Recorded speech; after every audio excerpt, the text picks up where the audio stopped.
For over 7 decades now, IDEA Ireland has been at the forefront of attracting world-class companies to our shores.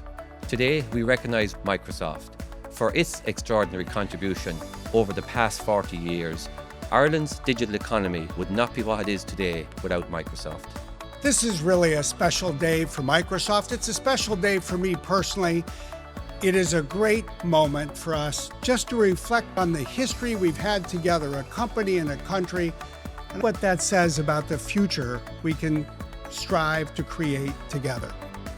I and many legislators of my generation consider Microsoft's investment in 1985 to be one of the country's gateway investments, which helped to establish Ireland as a technology hub at the edge of Europe, demonstrating our long, deep and fruitful partnership as a key part of Microsoft and Ireland's history.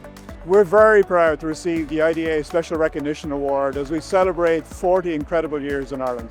Through continuous investment and transformation, Ireland has become a key international hub for Microsoft. IDA is delighted to recognise Microsoft's contribution to Ireland. I'd also have to recognise Microsoft's significant contribution to SME sector, but also education, upskilling, reskilling and lifelong learning. When it comes to our company, our partnership with Ireland and our support for Europe is steadfast. You can count on it.